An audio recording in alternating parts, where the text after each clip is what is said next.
ಆತ್ಮೀಯ ಕಲಾವಿದರುಗಳೆಲ್ಲರಿಗೂ ನನ್ನ ಕಡೆಯಿಂದ ತುಂಬುರಿದ ಅಭಿನಂದನೆಗಳು. ಈ ದಿವಸದ ಕಾರ್ಯಕ್ರಮವನ್ನು ನಾನು ರಘುವರ ಊರಿನ ಪಕ್ಕದ ಊರಿನವರೇ. ನನಗೆ ಎಷ್ಟೋ ದಿವಸಗಳಿಂದ ರಘು ಯಾರಂತೂ ನನಗೂ ಗೊತ್ತಿರಲಿಲ್ಲ.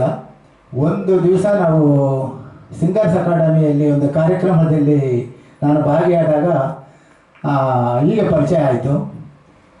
ಮಾಲೂರು ಮತ್ತು ಸಂಪಂಗೆರೆ ಎಲ್ಲ ಅಕ್ಕಪಕ್ಕದಲ್ಲೇ ಇರ್ತಕ್ಕಂಥ ಊರುಗಳು. ನಾನು ಬೆಂಗಳೂರಿಗೆ ಬಂದು ಸುಮಾರು 50 ವರ್ಷಗಳಾಯಿತು.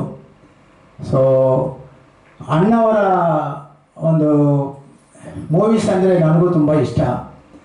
ನಾನು ಸುಮಾರು 72ರಿಂದ 77ವರೆಗೂ ವ್ಯವಸಾಯ ಮಾಡ್ತಿದ್ದಾಗ ಮಾಲೂರು ಥಿಯೇಟ್ರಲ್ಲಿ ಮಯೂರ ಮತ್ತು ಸಂಪತ್ತಿಗೆ ಸವಾಲು ಈ ಥರ ಕೆಲವು ಚಿತ್ರಗಳು ಅಲ್ಲಿ ರಿಲೀಸ್ ಆಗ್ತಾಯಿದ್ವು.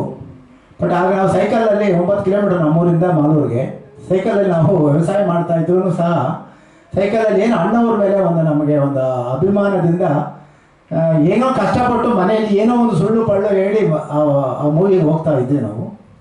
ಸೊ ನಾನು ಬೆಂಗಳೂರು ಬಂದು 50 ವರ್ಷಗಳಾಯಿತು. ಯಾಕೆ ನಾನು ಈ ಮಾತು ಹೇಳ್ತಿದ್ದೀನಿ ಅಂದರೆ, ಕೆಲವು ಅಣ್ಣವರ ಮೂವಿಗಳು ನೋಡ್ತಾ ಇದ್ದಾಗ ಆ ಮನಸ್ಸಿಗೆ ಅವರಿಗೆ ಆ ಮೂವಿ ಮೇಲೇ ಕೆಲವರು ನಾವು ರೈತರಾಗಿರ್ಬೋದು ಅಥವಾ ಬೇರೆ ಬೇರೆ ಬೇರೆ ಉದ್ಯಮಿಗಳಾಗಿರ್ಬೋದು, ಅವರಾಗೆ ನಾವು ಕೂಡ ಒಂದು ಪ್ರಯತ್ನ ಮಾಡಬೇಕು ಅನ್ನೋ ಅನಿಸಿಕೆ ಬರ್ತಿತ್ತು. ಆದರೆ ಈಗ ಬರ್ತಕ್ಕಂಥ ಮೂವಿಗಳಲ್ಲಿ ಆ ರೀತಿ ಖಂಡಿತವಾಗಿ ಇಲ್ಲವೇ ಇಲ್ಲ. ಅದು 100ಕ್ಕೆ 100 ಸತ್ಯ. ಯಾಕಂದರೆ ಈಗ ನನಗೆ ತುಂಬ ಆತ್ಮೀಯರಾದಂಥ ನಮ್ಮ ಪ್ರಕಾಶ್ ಸರ್ ಇದ್ದಾರೆ. ಅವ್ರಿಗೂ ಗೊತ್ತಿದೆ ಅಣ್ಣವರ ಮೂವಿಗಳು ಹೇಗೆ, ಈಗ ಬರ್ತಕ್ಕಂಥ ಮೂವಿಗಳು ಹೇಗೆ. ಈಗ ಹಿತ್ತಾಳೆ ಪಾತ್ರೆ ಚೆಂಬು ಇದು ಶುರುವಾಗಿದೆ.